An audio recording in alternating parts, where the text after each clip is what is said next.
ஹாப்பியா இருப்பான். ஆனா சம்மர் வந்தா பெரிய ப்ராப்ளமே இவன்தான். யாருன்னு தெரியுமா? அவன்தான் வேர்க்குரு. சம்மர்ல நம்ம ஸ்கின்னுக்கு இச்சிங் கொடுத்து நம்ம ஸ்கின்னை நல்லா டிஸ்டர்ப் பண்ணிடுவான். ஆனா டென்ஷன் வேண்டாம்.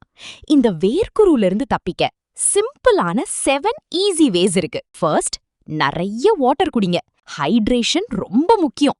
அடுத்து, வாட்டர் கண்டென்ட் அதிகமா இருக்கிற ஃப்ரூட்ஸும் வெஜிடபிள்ஸும் சாப்பிடுங்க. Almond jelly, sabja seed soak பண்ணி குடிச்சா பாடி கூலா இருக்கும். இன்னொரு முக்கியமான விஷயம், ரொம்ப டைட்டா ட்ரெஸ் பண்ணாதீங்க.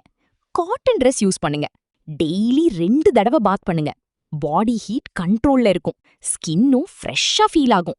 மதிய நேரத்துல 12 to 3 வரைக்கும் தேவையில்லாம வெளியே போகாதீங்க. இன்னொரு மிஸ்டேக், சுகர் அதிகமா இருக்கிற ட்ரிங்க்ஸை அவாய்ட் பண்ணுங்க. அது பாடி ஹீட்டை இன்னும் இன்க்ரீஸ் பண்ணும். சோ இந்த சம்மர்ல இந்த சிம்பிள் டிப்ஸை ஃபாலோ பண்ணுங்க. வேர்க்குருவுக்கு பாய் பாய் சொல்லுங்க. இதே மாதிரி மோர் ஹெல்த் டிப்ஸ் வேணும்னா நம்ம பேஜை ஃபாலோ பண்ணுங்க.